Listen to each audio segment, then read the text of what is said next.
So let's start then. Recording is on.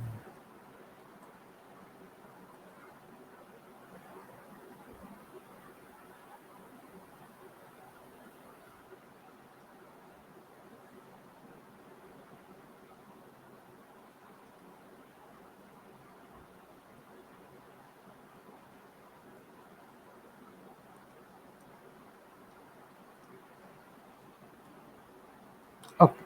So now, as I have told you that today we'll be doing the significant figures, that portion.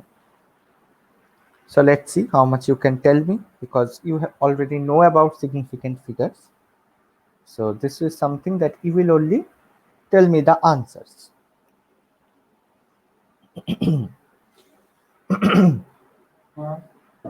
So let's start.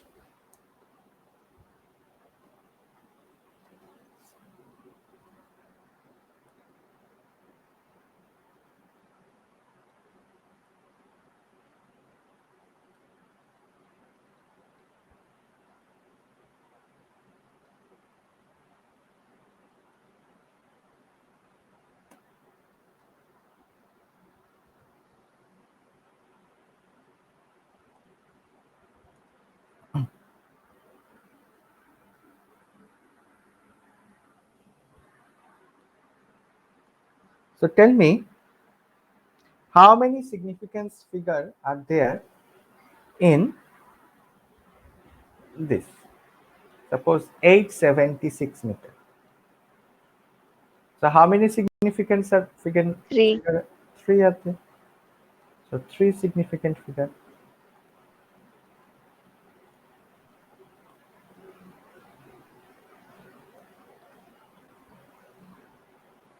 Then suppose 4.005.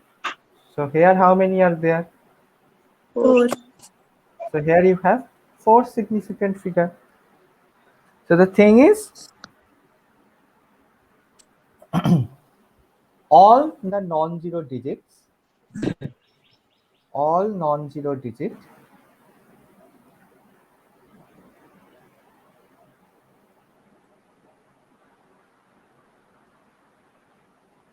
and zeros between those non-zero digit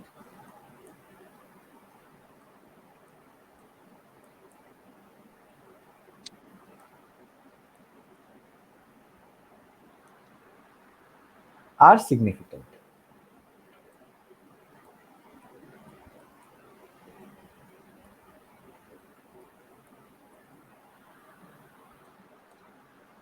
Okay. Then tell me 0.04 meter. How many significant figures? 100. So here you have only one significant figure. And if it is suppose 0.0063, then how many significant Two. figures? Two. So then you have two significant figures. So it will be zeros to the left. Zeros to the left.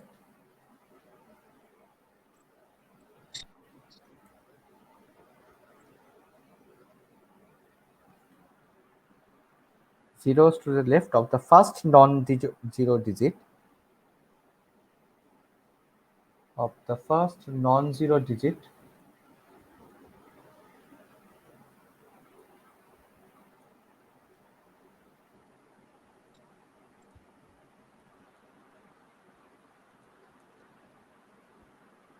are not significant.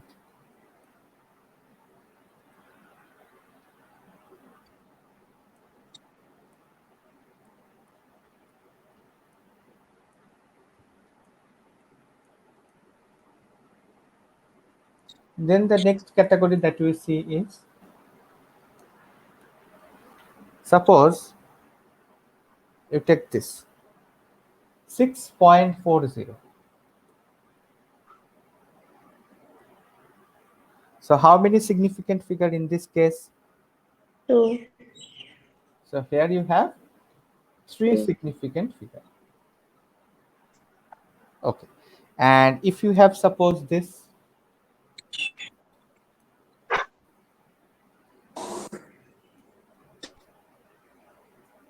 suppose this, then how many Three. significant figure? 3 only. Here you are having Three. three significant figure. So from here you can write that if a number ends with 0, if a number ends with 0,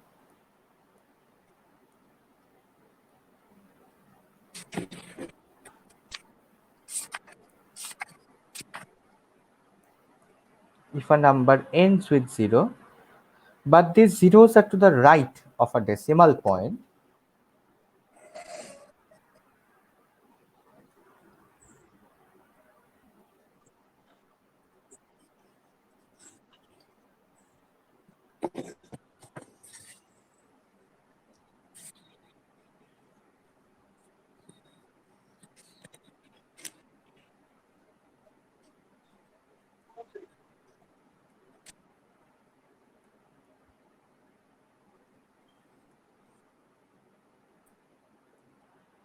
right of a decimal point, then the zeros are significant.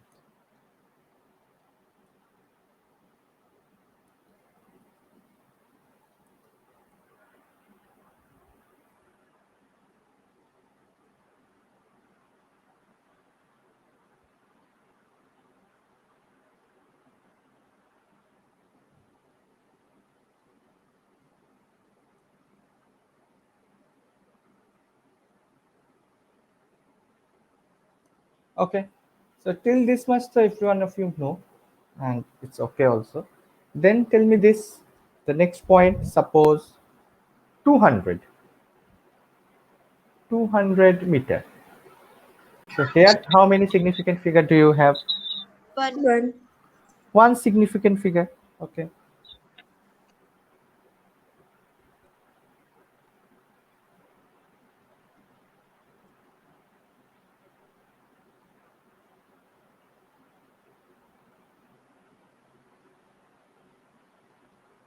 And if it is suppose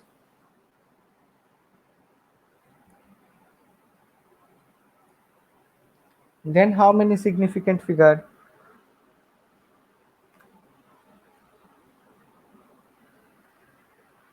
0.400. How many significant figure? 3 only. So 3. here you have 3. Okay. So that means you can write the zeros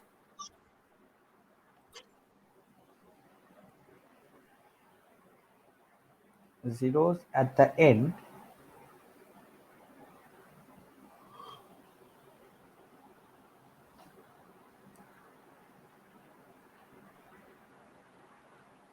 are significant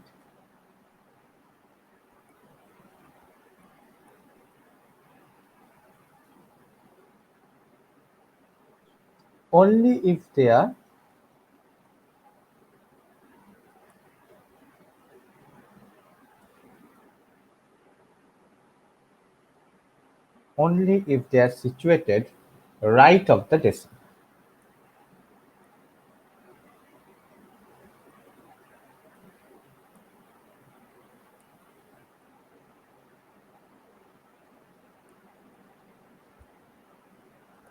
Right of the decimal. So this is about your significant figures. So is it clear to everyone? Please let me know. Yes, Yes. sir. So it's clear then. Achha. Then do you know about rounding off? Do you know rounding off? Yes, Rounding sir. of the numbers? Okay, so this I'm Yes, not sir. writing it down. I'm simply asking you. Suppose if you have to round off 5.46 into two significant figure. So what will it be?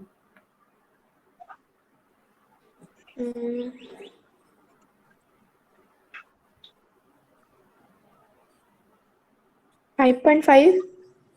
5.5 because it is 5.46. That means it will now become 5.5 because it has ultimately crossed that 6. However, if it was 5.44, then what will it be? 5.4 only. Then it will become 5.4 because it is less than 5. So that is why it will become 5.4. But what if it is 5.45 then? 5.3 and 5. So 5.45 only. It will Now, if be the before Sir, it odd or will even remain number. 5.45 only. someone was saying about odd or even number, then tell me that one, the one who said Yes, regarding. sir. If before in digit, na sir, if Hmm. before 5 the number will, if in even, Hmm. then we will not change the number. If it is in odd, then we will add one plus. Yes. So if the number preceding the last digit, if that is a even number, then it is not going to change. It will remain as it is. Whereas if the number preceding that is a odd number, then we'll add +1 to it, and accordingly the answer will be given. So that was about your rounding off. So now let us take some questions from here. Suppose it is given as this.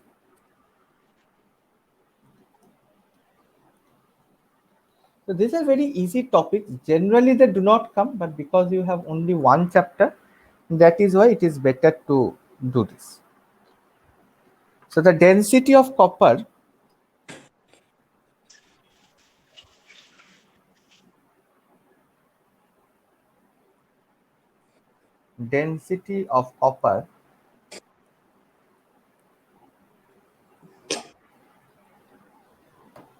is 7.8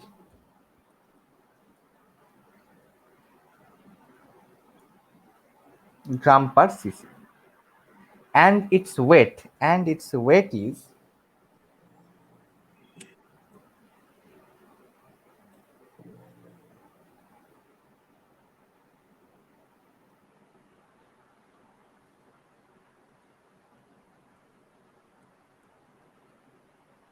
5.642 gram.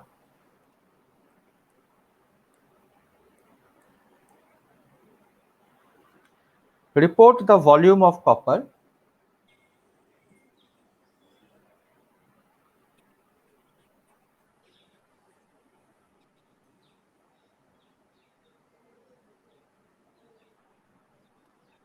to correct decimal point.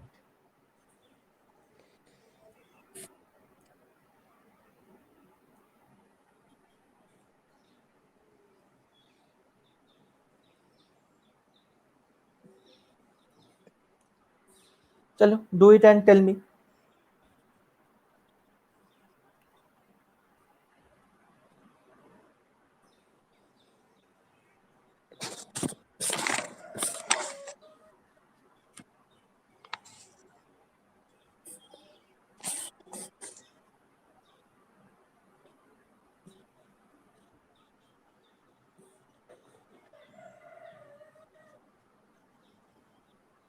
Solve it and tell me the answer.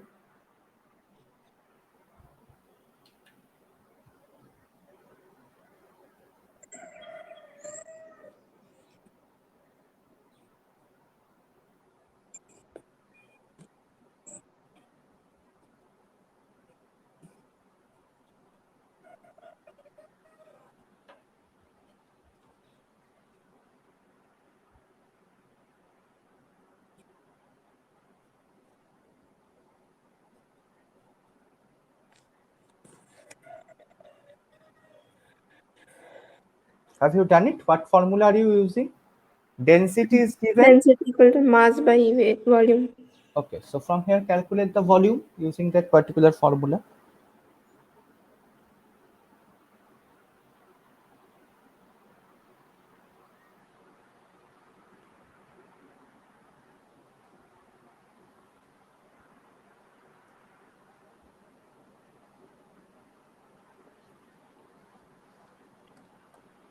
So here it will be volume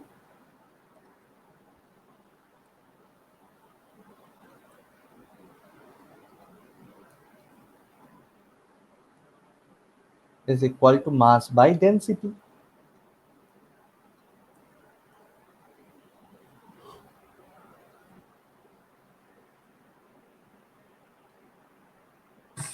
So the mass is basically 5.642.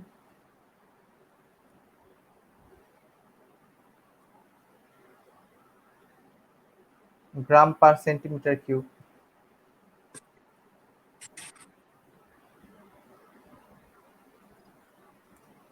Whereas, sorry, gram. Whereas the volume is, the density is 7.8 gram per centimeter cube. So it is 5.642 divided by 7.8. So this division you have to do. 7.8 by 5.642. So this will become, have you done the division? Has anyone done the division? And doing. So 0.75. 0.75. Okay, so let me see. So it is first going by, first you have to put a point, otherwise it will not happen.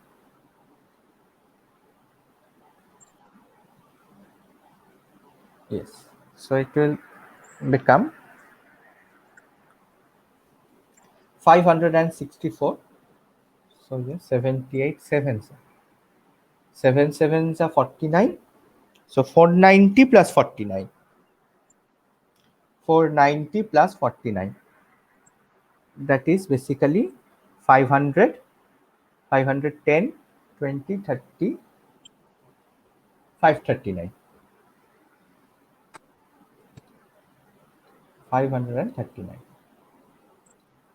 So now we are remaining with 5, 2, 252. 252. Is it okay? 78 sevens. No, 546. Sorry. 546.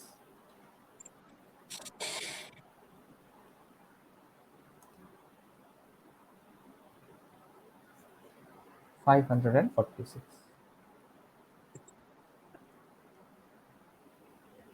546.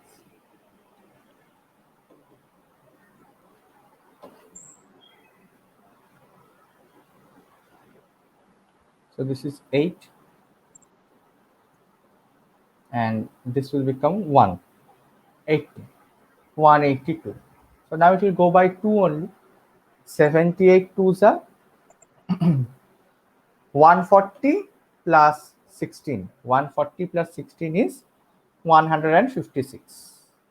156. So now this will be 6, and 7 minus 5 is basically 2. 260. So this will go by 3. 78 threes are 210 plus 24. 230, 234. 234. So 6, and again another 2. So like this way it will continue. So you are getting your answer as 0.723. 0.723. So that is the volume, centimeter cube. So now they have told you, report the volume of copper to the correct decimal point. So what will be the answer? What will be the final answer? By dividing, you are getting 0.723.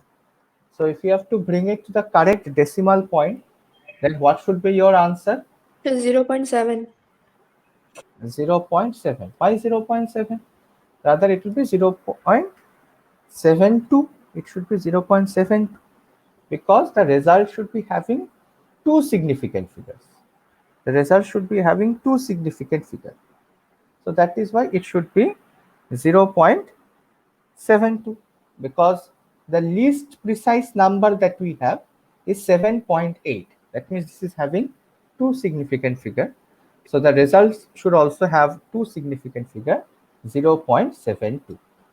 The final result is coming out as 0.72 centimeter cube.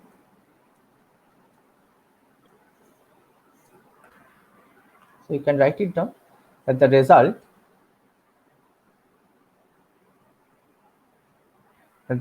should have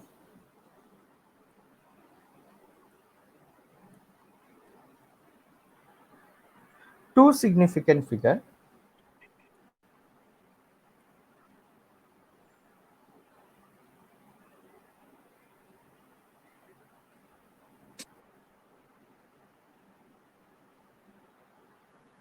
because the least precise number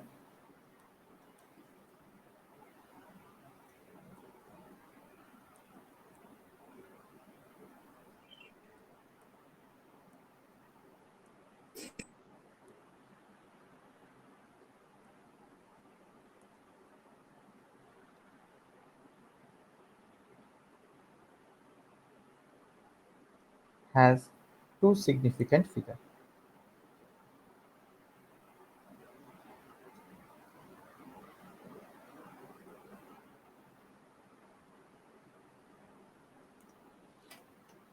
Okay, so that's it.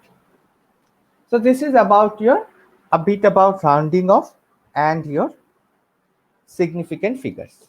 So with this, we have ultimately come to the end of the chapter. So is this chapter then clear to everyone? Although the major important section remains the one that we had done till the last class, this is not that important. Okay, this is something that you have to apply in different case situation. So direct questions coming from here is very less probable. But yes, but you should see them because you have only one chapter. So that is why it's better to see them. And you have also done this in much more details in physics. So it should not be a problem to you. So is everything about the chapter clear to everyone? Please let me know. Sir, I have a doubt. Yes, sir. I have a doubt in Avogadro constant, sir. So like 12, why we are taking as a 12 carbon. Yes. So in that I have doubt. Okay. In Avogadro's number, you are having a doubt. Okay. So this is the table of Avogadro number. Where do you have doubts, sir? So why that value of 6022136 will be constant? Achha, this though was Avogadro's number. This is basically a hypothetical. Um, it's not hypothetical. What is the term? It's a hypothesis. Avogadro's this thing is a hypothesis. That means it was found out mathematically. He had calculated and he had done this calculation and he had shown that whatever be the situation for 1 gram mole of a gas, the total amount is always this. The total number of atom is always this. Now it is a hypothesis. Now hypothesis means this has been proved mathematically, but as such there is no such experimental proof to it. Hypothesis is a theory which is mathematically proved, but not experimentally. It hasn't been done till now. That is hypothesis. But although at this level it has been done, but when Avogadro had given that theory, at that time it was a hypothesis. Now it has been proved experimentally also, but that's a hypothesis. If a theory is given mathematically but not with experimental proof, that is known as hypothesis. There are plenty of hypotheses both in physics as well as chemistry.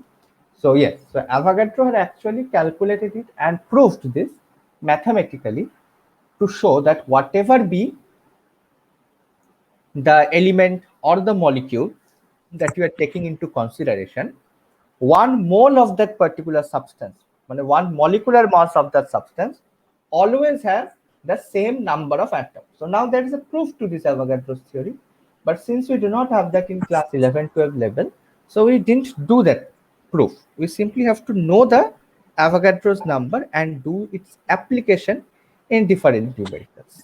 Okay, but yes, it can be proved. It is not some any random number that has been taken. Okay, any more doubts, anyone?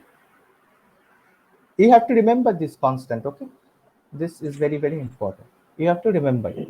And this Avogadro's number also in your book, you might find it to be written as 6.022 into 10 to the power of 23. So it might be there in your book written as this. So Yes, sir. however, I prefer this to remember it as 0.6.023. Then what happens? Here also 23, in the power also 23. So there is a less chance of confusing it and making error.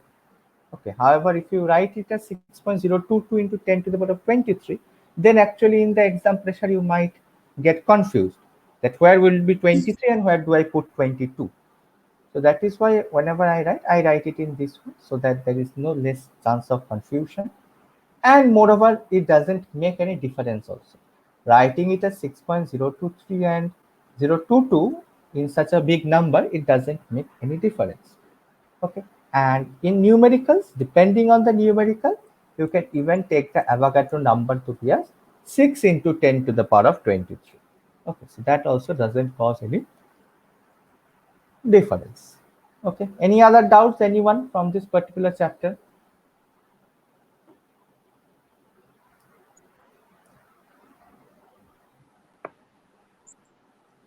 Any doubts for anyone?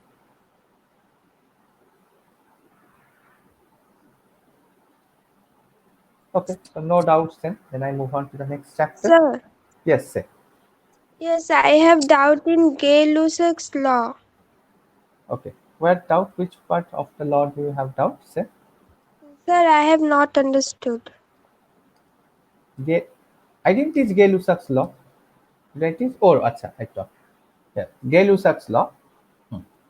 You haven't understood. So the Yes. Gay-Lussac's law is saying that whenever a particular gas is reacting, the ratio of the reactant and that of the product is always going to remain the same. Okay, whatever be the reaction and whatever be the amount that you are taking for reaction, the ratio is always going to be maintained. That means what? Suppose let us take this example only.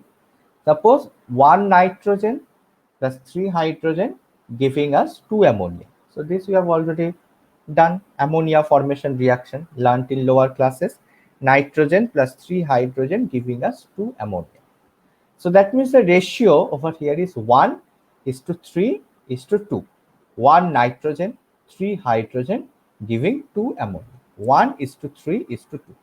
Right? So it says that whatever be the amount that you take, always this ratio will be followed. That is 100 kg of nitrogen will react with 300 kg of hydrogen to produce 200 kg of ammonia. That means here also, as you get to see, the ratio is being maintained. Or even if you take it as 1 gram is to 3 gram is to 2 gram. That means whether you take a huge amount or you take a very less amount, that doesn't matter. In every situation, the ratio of 1 is to 3 is to 2 will be maintained in every situation and in every condition. Whenever nitrogen and hydrogen are reacting with each other, in every situation, each and every situation, this ratio will be maintained. It doesn't matter. It is not as if like if you increase the temperature, then the ratio will change. Or if you take a higher amount of reactants, then the ratio will change. No, that's not the situation. Whatever be the case, always they will react with the same ratio. Okay. Now see, even if you take one compound to be greater in amount, that is in our example, as you are getting to see, 5 gram nitrogen and 15 grams of 20 grams of hydrogen you have taken. So you have taken 5 grams of nitrogen and 20 grams of hydrogen. 5 gram nitrogen and 20 gram of hydrogen. So it is not that all the nitrogen and all the hydrogen will react. Okay, that's not the situation. That all the nitrogen and hydrogen will not react. Okay, they will always react according to the ratio. And what is the ratio? The ratio is basically 1 is to 3. 1 is to 3. That means even if you take this much amount of reactant, ultimately the reaction will happen between 5 gram nitrogen and 15 gram of hydrogen. That means ultimately it is again 1:3. So even if you take one of the reagent to be more in amount, even if you take one of the reagent to be more in amount, even then you are getting to see that the ratio will be maintained. Okay, some of the hydrogen will be left as unreacted. It is not as if that you take any random amount of reactant and all of them will undergo reaction. No, that's not the situation. Always the reaction will happen at a fixed ratio. Okay, so that is what the Gay-Lussac's law is saying, that whatever be the situation, at all time, whenever gases are reacting, they will always have a fixed ratio to one another and also with the product. Okay, am I clear? And is your doubt clear? Yes, sir. Okay, and any more doubts?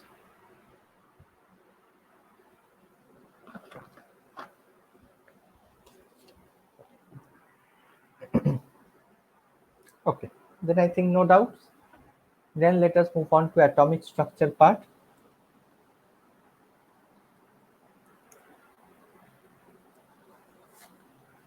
So atomic structure.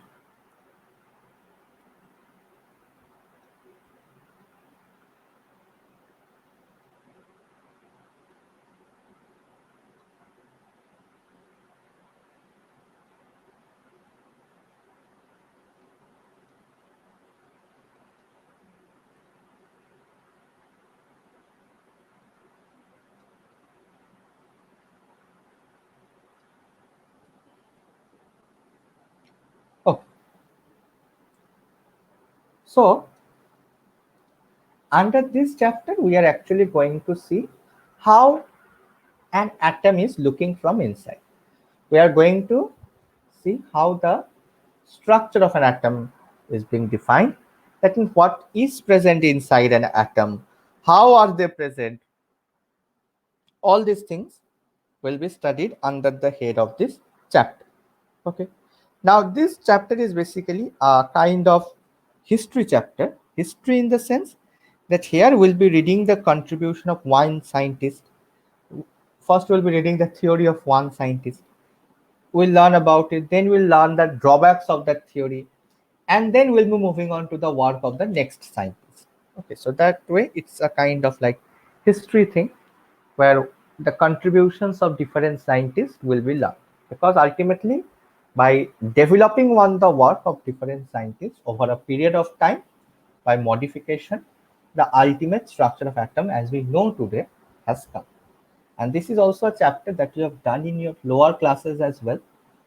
So yes, so you already know something about this chapter.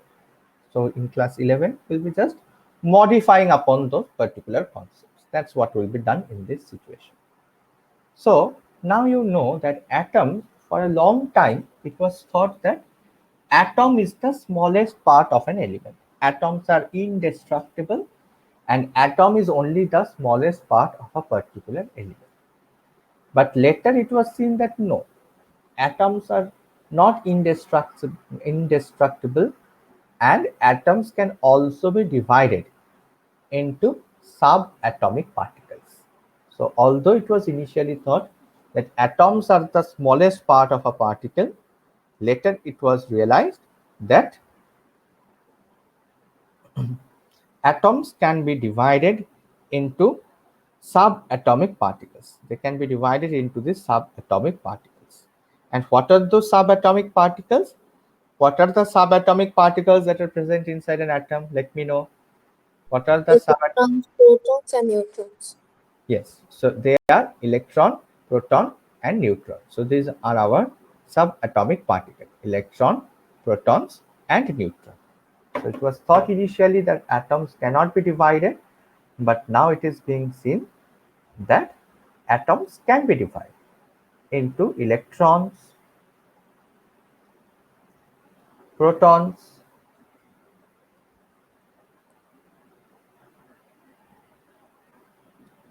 and neutrons.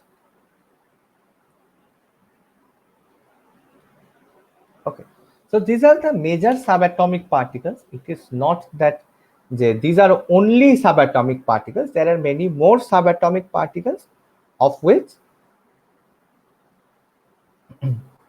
these are the major ones. Okay. So yes, so that's it about the electron, proton, and neutron. Now the thing is that who discovered which? Who discovered electron? Tell me, who discovered electrons? Who discovered electrons? Electrons was discovered by electron, protons, and neutron. So who discovered electron?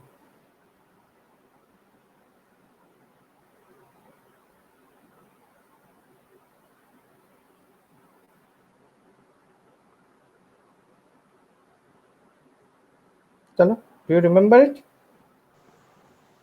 No, sir. Electron was discovered by Michael Faraday. Michael Faraday? No, electrons was not discovered by Faraday. It was done by Thomson, J.J. Thomson. So electrons was discovered by J.J. Thomson. Okay, so electrons was discovered by J.J. Thomson. Yes, so by J.J. Thomson.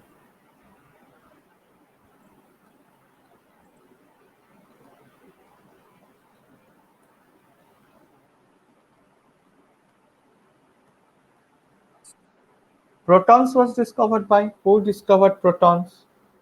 Who discovered protons? Protons was discovered by, I think we had done it in class 9 or 10 maybe. Protons were discovered by Goldstein. Okay, so protons were discovered by Goldstein.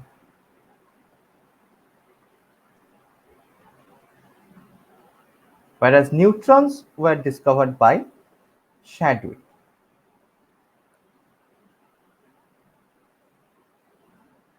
So neutrons was discovered by Chadwick. So these are the discovery name. Okay, although you do not need to remember this, scientist names are as such not asked, but still you should actually know their names, so as it's a kind of like respect kind of thing, because they started this chain.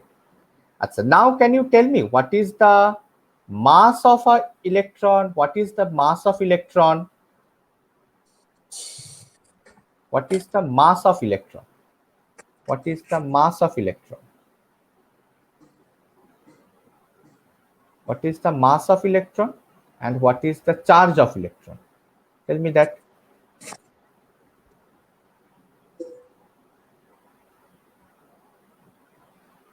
What is the mass and the charge of electron? Negative charge. Yes, say. Electron have negative charge. Electron have negative charge. Yes, that's correct. But now I'm asking, what is that value of charge? What is the So value of that? 1.758820 into 10 to the power 11. No, no, no. It is So 1.76. Just a second. Just a minute.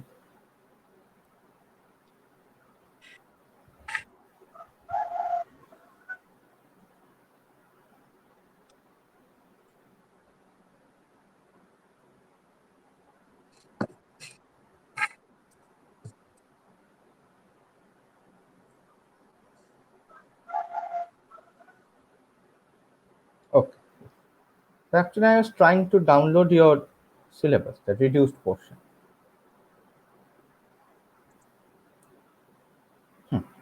So the charge of an electron is 1.6 into 10 to the power of minus 90.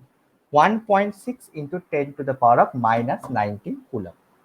So charge of an electron is 1.6 into 10 to the power of minus 19 coulomb.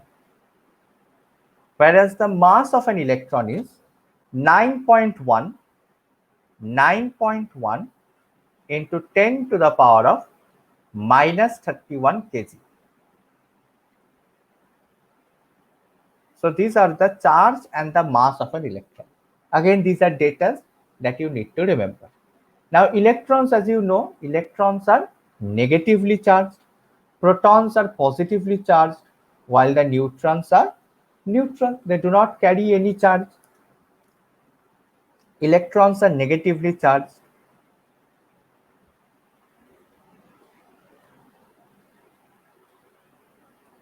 Protons are Sir, positively what charged. is 1.6 into 10 to the power minus 19C?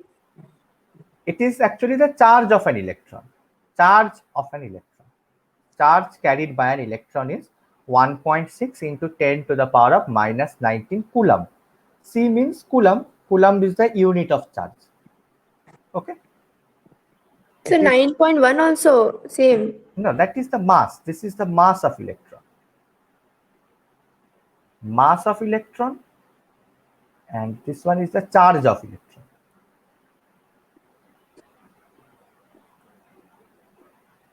Okay. Mass and the charge of an electron. So protons are positively charged, whereas the neutrons are basically neutral. So this is the basic things that are present in the atom: electron, protons, and neutron. Neutrons was the last to be discovered. Electrons were the first one to be discovered. Neutrons were discovered at last. Neutrons were discovered at around 1930s, whereas electrons were discovered in 1800s. And electrons and protons. No. Yes, sir. Okay. So, so these are the things that are present. Now tell me, if you represent an element in suppose this format, suppose A X Z, then what does the Z represent over here? What is the Z in this case? Z is the atomic number. Z is the atomic number. Okay. Whereas the A is the mass number. A is the mass number. And X is basically the element. X is the element.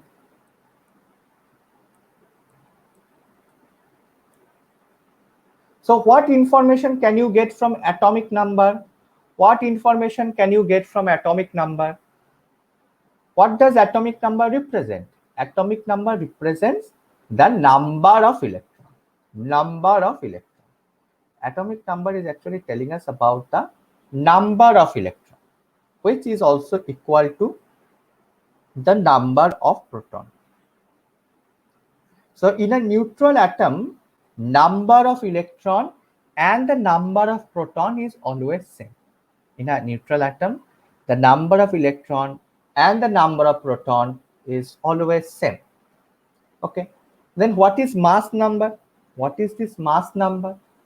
What information can you get from the mass number? Tell me. What information can you get from mass number? Mass number is basically number of proton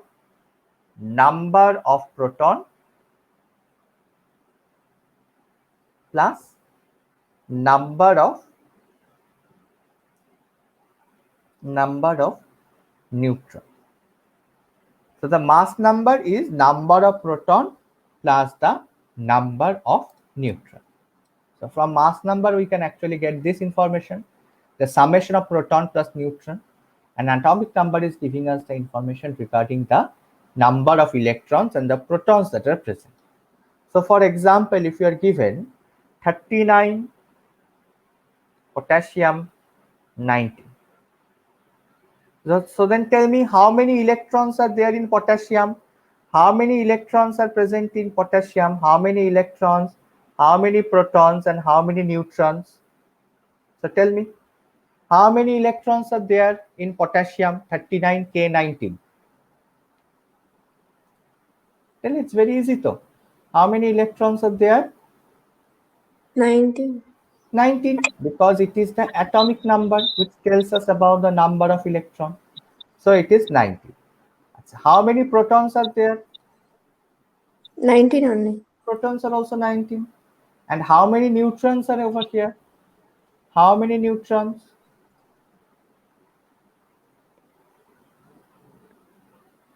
How many neutrons are 10. present? How many? 58. 10. Not 10, not 58. 10. None is correct. None is correct. Why 10? Because number of neutron is basically mass number minus the number of proton. So what is mass number in this case? 39. 9. So 39 minus the number of proton, that is 19.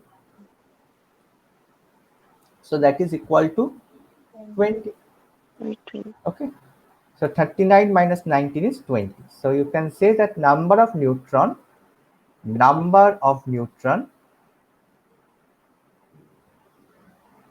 is mass number minus the atomic number, you can also say.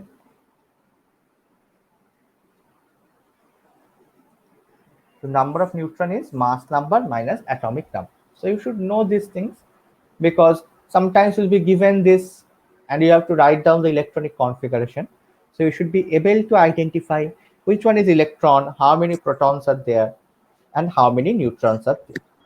Okay. So then,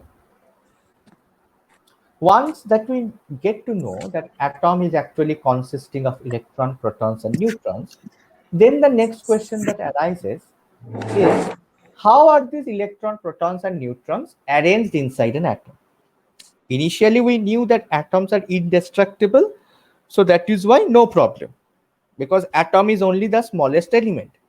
But now once we get to know that atom itself has electron, proton, neutron inside itself, then the next question that arises is, how are they arranged inside an atom? And in order to explain how the subatomic particles are arranged inside the atom, we are getting this entire chapter of the structure of atom. So various theories were given to explain how the electron, protons, and neutrons were arranged inside an atom. So we'll be starting with the first one, that is the Bohr's theory. Okay, so we'll be starting with Bohr's theory.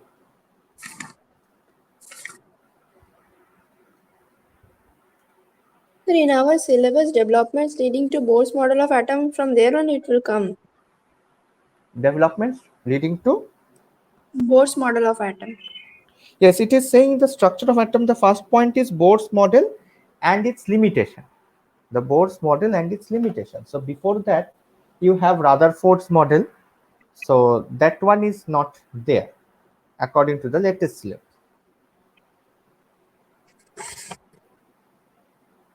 Okay. And what else are there before Bohr's theory? Thomson model of atom. Thomson and Rutherford. Other than that?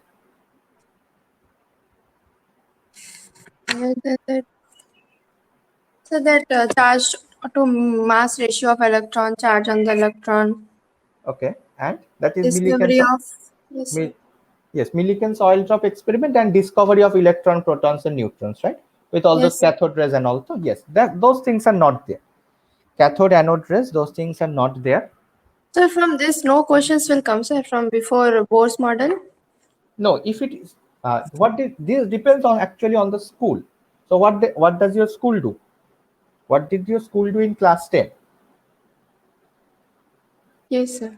Did your school make questions outside the CBSE syllabus in class 10? The reduced syllabus? Or did they follow the reduced syllabus? Follow the reduced syllabus, sir. They followed the reduced syllabus. So in that case, it will not come. Or what you can do is, you can obviously ask your school teacher. That will be a much better thing. That whether the questions will be made according to the reduced syllabus or according to the full syllabus. So that depends. I want to say something. Hmm. Sir, if after completing this chapter, na sir, can we revise some more about that previous, what topics are there? About the previous topics, yes, that can be done. Yes, sir. That can be done. The previous topic. In fact, when I had taught this chapter before, then at that time I had taught the entire thing only. Yes, sir. Before, I mean, when I had started at around June, I think. I had started the class with June. So these are more like revision to the older students, because the older students have already done the chapters. So at that time I had taught everything, because then CBSE had not released the entire syllabus. So that is why we have done the entire thing. Yes, sir.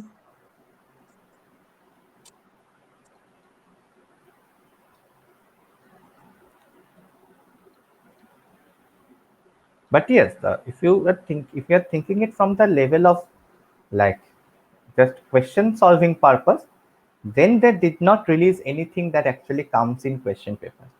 Now the portion that you have regarding all those cathode rays and anode rays, those never comes. That will never come because those things are like very easy. I they were there in your syllabus, but it was just like a showpiece in the syllabus. It is there. That's it. Otherwise, never, neither in any competitive examination, nor in any school examination, no question ever came from cathode rays or anode rays. Only out of the syllabus that has been reduced from this chapter, only that portion of Rutherford's experiment, that one is important. Rutherford's experiment is important. Just like as I had told in the previous chapter also the laws of chemical combinations were reduced from your syllabus. But still I told that Gay-Lussac's law was important from the deleted section. So here also, from the deleted portion, it is a Rutherford's theory, that one is important. Other than that, the other things are not that important, neither for competitive nor for school level exam. But yes, if you want to gain knowledge, then you need to read everything. Although you know those things, you have done it in class 9, cathode rays, anode rays, and all those things. Okay, so Bohr's theory, we'll be doing it, but we'll not be doing it today. We'll actually, you have to tell me. You only have to tell me what this Bohr's theory is. So tell, you have already done Bohr's theory in class 9, 10. So what is this Bohr's theory? What is this Bohr's theory?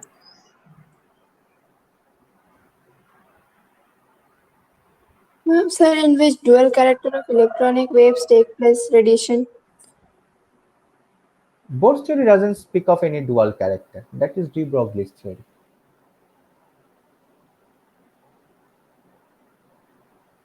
Bohr's theory doesn't mention of any dual character.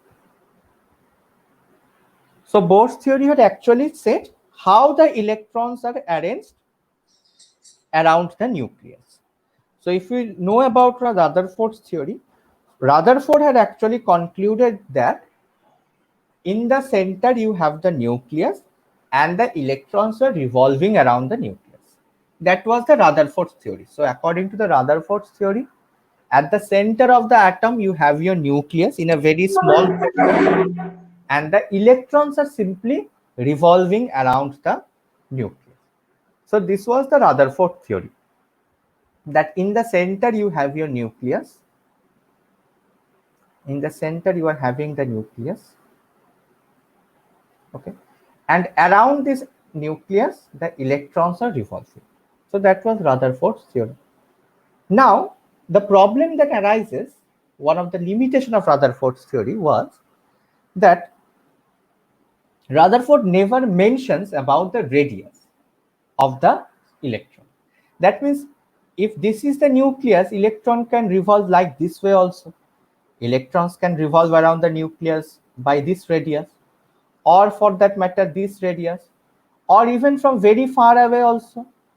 So the Rutherford's theory simply says that electrons revolve around the nucleus, but it does not mention anything about how it is revolving, at what distance is the electrons present from the nucleus. So Rutherford's model simply says that electrons revolve. It does not say about how it is revolving, at what distance or at what level the electrons are present, how far away are the electrons from the nucleus. No mentions regarding that is present. And because mathematically we can thus have infinite number of possible orientation according to Rutherford's theory, because there can be infinite number of ways, infinite number of distance by which an electron can revolve around the nucleus. So that is leading to some ambiguity, and does not define also anything. So that is why Bohr's theory came. So Bohr's theory was again developed as a modification of the Rutherford's theory. It is an individual theory, it is not modification in that way, but obviously while giving the theory, Bohr had actually tackled the drawbacks that was present inside the Rutherford's theory. So here we'll be getting to see that Bohr had actually told that he had fixed where the electrons can be present around the nucleus. So Bohr had said that electrons can be present only in those orbits where the angular momentum is an integral multiple of nh by 2 pi. So according to Rutherford, electrons can be present anywhere in any radius, but Bohr is actually fixing that by giving a condition. And what is the condition? The angular momentum is an integral multiple of nh by 2 pi. So that will be seen in the next classes. So in this way, Bohr had actually given a condition fixing the value of the radius, at what distance the electrons are present. Okay. And then Bohr had also told, like you had done it in lower classes, of how many electrons can be present.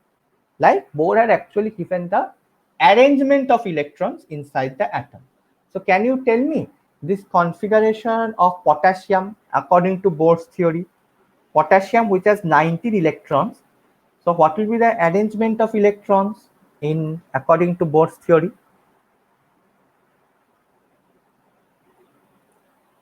How do you arrange these 19 electrons? Write the electronic configuration of potassium. Write the electronic configuration of potassium. 2, 8, 8. 2881. 2881. Correct. So that was so this was also given by actually Bohr, that he had also told that not only how the electrons are going to revolve, but rather he also told you about the number of electrons that are going to be present in each orbit. So he not only gave us the idea of specific fixed path, which are known as the orbit, but in addition he also told us how many electrons are going to be present in each of the orbits. Then tell me, what will be the configuration for chlorine? What will be the configuration for chlorine? Chlorine has 17 electrons. So what will be the configuration of chlorine?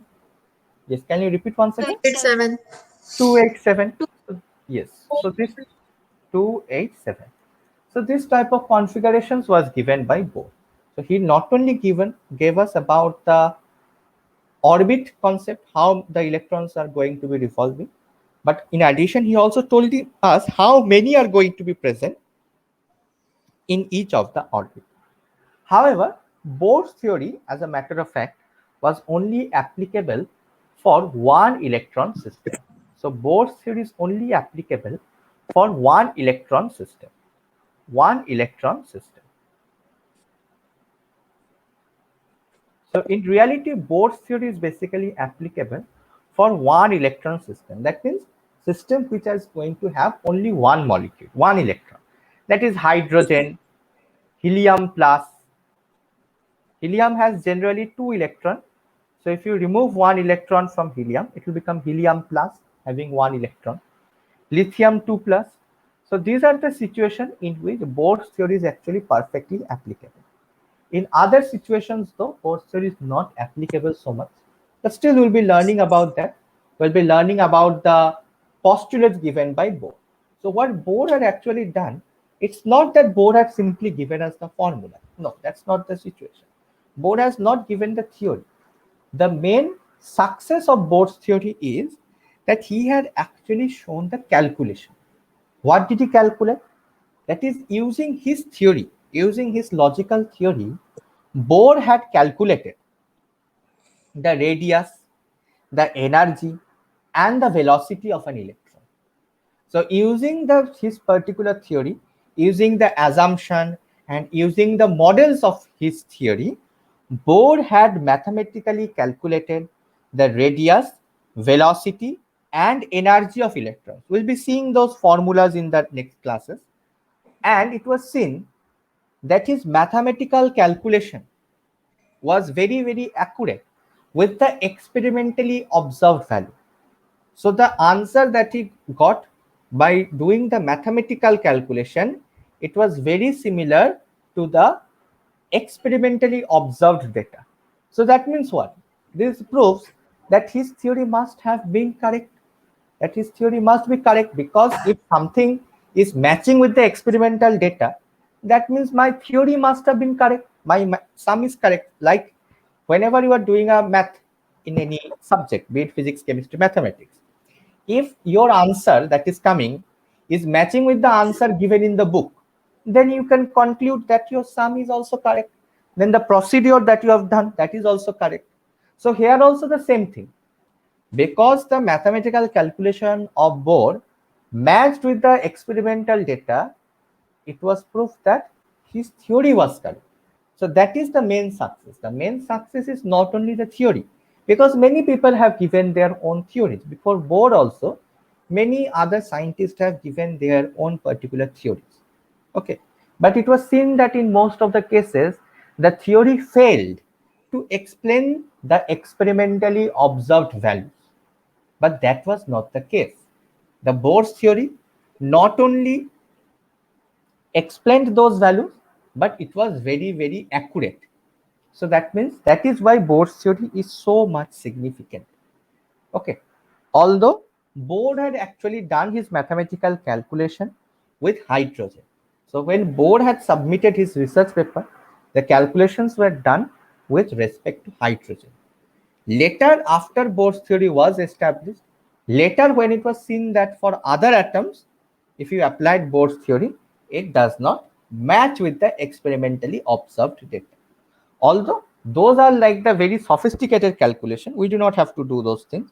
We simply need to know the theory, the demerits of the theory, the formulas and all those things. And then we'll be moving on to the newer theories. So yeah, so that's what we'll be learning about the Bohr's theory.